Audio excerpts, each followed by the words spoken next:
Hello everyone, শুভ সন্ধ্যা সবাইকে। তো প্রতিদিন সন্ধ্যার টাইমে কেন জানি মনে হয় একটু ঝাল নাস্তা হলে ভালো হয়।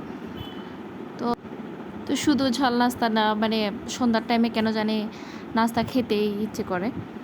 তো কোনো সময় বাসায় করা হয়, কোনো সময় বাইরে থেকে আনা হয়। তো আজকে সন্ধ্যায় করেছিলাম পেঁয়াজু। তা আমি তো ফ্রোজেন করে রেখে দিয়েছিলাম মসুর ডাল ব্লেন্ডার করে।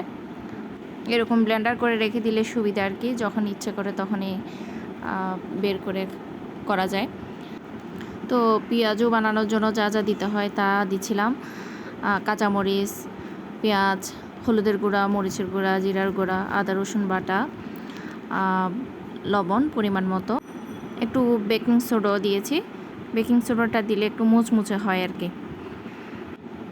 তো আমার মিক্স করা শেষ, ভেজেও নিয়েছি, একদম মুচমুচে হয়েছে, অনেক মজা হয়েছে। বিশেষ করে আমার হাজব্যান্ড আর আমার ছেলে বেশ পছন্দ করে পেঁয়াজু খেতে।